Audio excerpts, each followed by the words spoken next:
Hello, folks. Good evening from the Drakensberg Mountains in KwaZulu-Natal province of South Africa, where news arrives from yesterday that following an African National Congress Lekgotla, a leadership conference, they have decided to seek a national state of disaster. What, you might ask for? Well, when last we saw this scam use of the Constitution against the citizens of South Africa weaponized to criminalize lawful behavior during the scam political activity related to a spicy hack, the African National Congress illegitimately and I would argue unconstitutionally continually extended the national state of disaster for the spicy cough for 2 years. For 2 years. Destroying the lives of citizens, shutting down businesses, and making South Africa an intolerable place to live, to say the very least.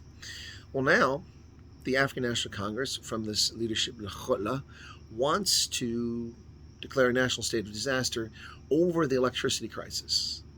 Now, I'm not making this up, folks. This isn't a joke. This isn't a sick joke. I'm not trying to pull your leg. I'm not punking you. They actually have the temerity, the audacity, the cheek to try to usurp the Constitution to imprison you under more repressive measures. And we've seen what happened when they used this process in the past during the spicy cough. This led to hundreds of billions of rand, if not billions of dollars, of PPE theft. This led to the criminalization of lawful conduct of over 300,000 law-abiding South Africans. This led to the destruction of businesses, hotels, tour operators, restaurants. They don't care. They used this emergency measure illegitimately for the spicy cough, and now they seek to do it for electricity. This is rich indeed. This is rich indeed. You see, it is the African National Congress that is entirely responsible for the disaster that is affecting South Africa today. It is their criminality, it is their lack of strategic vision, it is their appointment of unqualified cadres to the board of directors as workers at Eskom, and their theft of hundreds of billions of rand, if not billions of dollars, in money that should have gone to building power plants, maintaining existing power plants, repairing transmission lines, retaining qualified staff. That's what should have happened, but that's not what happened with the ANC. So here's the deal. Work with me here. Hi, I'd like to appoint my friends to the board.